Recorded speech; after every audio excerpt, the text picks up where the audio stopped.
So for my lab, I decided to make cake, and this is what my first cake looks like. This one was the tall and light cake, and then my second one is the moist and tender cake. So the crumb, the first cake, well, let's try it.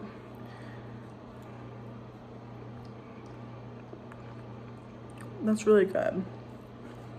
The second one, okay. So the first one definitely is more of a cornbread consistency. So it definitely has more like crumble, and it's definitely drier. And the second one is way more moist and more congealed and like lighter to the taste.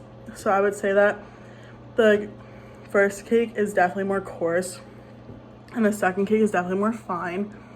The weight, the first cake feels lighter. However, when I was making my cake, I think I had too much gluten formed in the second cake because it tunneled in, and so it feels not as heavy like physically, but it definitely tastes heavier because it's more like moist and more moist and tender, while the first one is definitely more light. My first cake, the tall and light cake, was a whole entire centimeter bigger than the moist and tender. The tall and light cake was 4.5 centimeters and the moist and tender cake was 3.5 centimeters. It went really, really well, besides the fact that my cake tunneled. So I'm very proud of these cakes. The other thing that I would change is the first cake took me way longer to make than the second cake. I don't know if it was just because I got the hang of it, but that went really well, that once I knew how to do the first cake, I was able to do the second cake really seamlessly.